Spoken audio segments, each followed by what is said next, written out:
BNP নেতাদের চোখে ঘুম না, ঘুম হারাম হয়ে গেছে।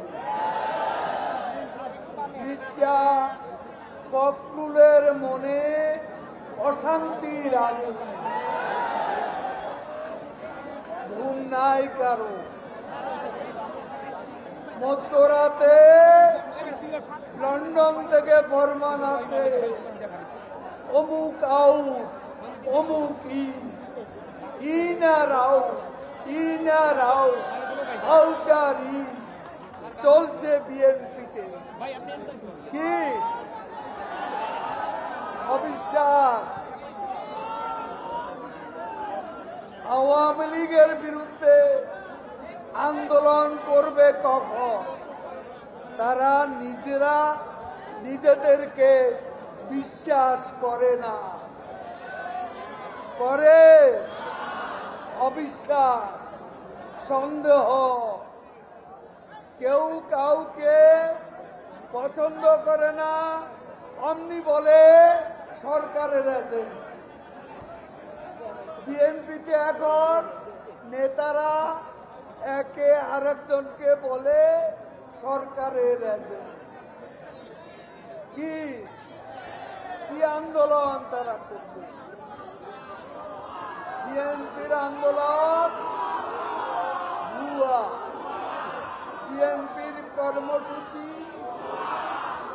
বিএনপির দফা, এক দফা কোথায় গেল? কোথায় গেল রে গেল? ইন্ডিয়া হয়ে গেল, ভারত সব নাকি ইন্ডিয়া হয়ে গেল। গেল রে গেল, স্বাধীনতা গেল, গেল রে গেল, সার্বভৌমত্ব গেল, গেল রে গেল, বাংলাদেশ গেল। কোথায় গেল? 53 বছর স্বাধীনতা নিয়ে আমরা টিকে আছি। কোথায় যাব? কোথায় যাব? ভারত আমাদের বন্ধু। তোমরা ভারতে দাসত্ব চেয়েছিল, মনে আছে? নরেন্দ্র মোদী যখন ক্ষমতায় আসে, প্রথম দিন সকালবেলা ঘুম থেকে উঠে বিএনপি নেতারা ভারতের হাই কমিশনের সামনে হাজির। হাই কমিশন বন্ধ, মিষ্টি আর ফুল নিয়ে হাজির। এ হচ্ছে বিএনপি।